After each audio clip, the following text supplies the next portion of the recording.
Christmas list for lots of little ones. The Disney on Ice presents Princesses and Heroes, and we are joined by Connecticut native and one of the performers, Victoria Chiappa. Thanks for being here. Thanks for having me. I love your little sparkly bow. You look like you're ready to go Disney right now. Well, my best friend just bought it for me for my birthday. Oh, that's awesome. Happy birthday. Oh, thank you. All right, so I want to know, are you going to be a Smurf where we're not going to see you, or are you going to be... Oh, no, you'll see me.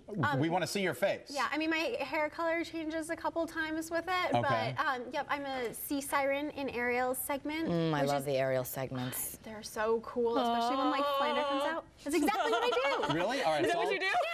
Yeah. And then with the little eels. The eels come out too. Those are fun. Flotsam and jetsam. Okay. Oh, sing, Ariel, sing! Ursula, no! Pardon me, I was just channeling. That's okay. It's a creative choice. The I liked amount it. of practice and athleticism that goes into figure skating is, I think, by far one of the hardest. I think it's one of the most difficult sports that there is. And people look at it and go, that's fun and that's easy.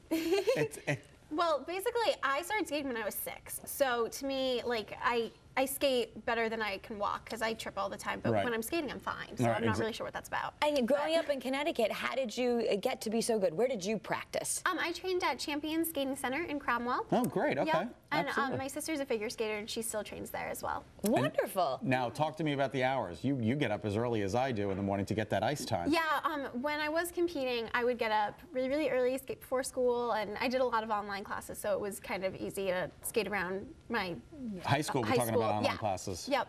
It was easier to like get that around, and basically I would skate like 3 hours a day and go to the gym for an hour, and then I would have dance on top of that. Oh my and gosh. yeah, now that we're in the show, we have rehearsals every once in a while. We have classes to make sure that our edges and our like you know, ability to skate in a unit so that we're all lined, and you know, from up top and below you can see that we are nice and even in squares and whatnot.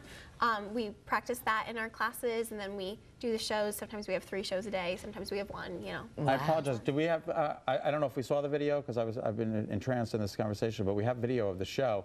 And like, look at that. You know, I can't do that standing. How does a human being do that skating? It takes a lot of practice. Look at how beautiful and flawless these people are. And you know, the magic, what is it like to be performing in a Disney show? Oh my God, as a like total Disney geek myself, I love working for this company and just being a part of the magic. And we bring like a little bit of Disney World to the kids that, you know, might not get an opportunity to go to Disney World. And just, you know, Look at this. being a part of that is great. Now, I got to ask you a question. What do you think that do you think that the percentage of ice skating lessons goes up by about 50% after a kid sees a show like this? Probably for a little bit. For a little bit. It's kind of like with the Olympics. Everyone learn to skate, because I coach as well, and learn to skate goes like through the roof right after the Olympics, and then around the summertime Then it dwindles off. Yeah. But every now and then you get one person who will stick it out, and then they'll really start training like you, for instance. And then you never know. They could be cast in a show. You never know with anyone, as long as you work hard.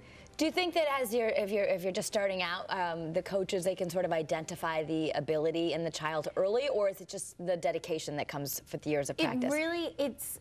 It's something that you can't look at someone and be like, they're going to be fantastic, because you have to focus on their work ethic. You have to focus on their talent, their ability, and you could be the most talented person in the world, and if you don't want to get up and you don't want to do like that triple run through of your long program, and you don't want to work hard on the simple stuff as well as the fun stuff, you're not going to get anywhere. So your idol growing up, who was your skaters? Skating idol, probably Sasha Cohen. She's beautiful, beautiful skater.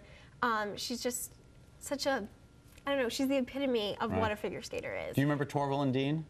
And Brian Boitano? Yep. Yeah. Love Brian Boitano. Yeah, so I don't, these are just some of the skaters that I grew up watching. Doesn't he have a cooking show now? I think he does, yes. Yeah. Brian Boitano, yeah, he does have a cooking show. Yeah, it's like, what would Brian Boitano make or something? Yeah, he makes a lot of things and puts them on ice. Yes, he does.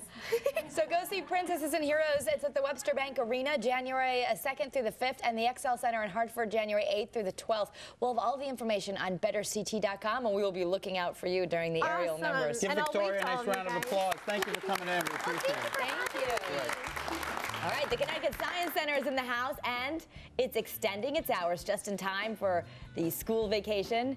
TJ and Melissa are joining us with all the great activities you can do there. Stay with us.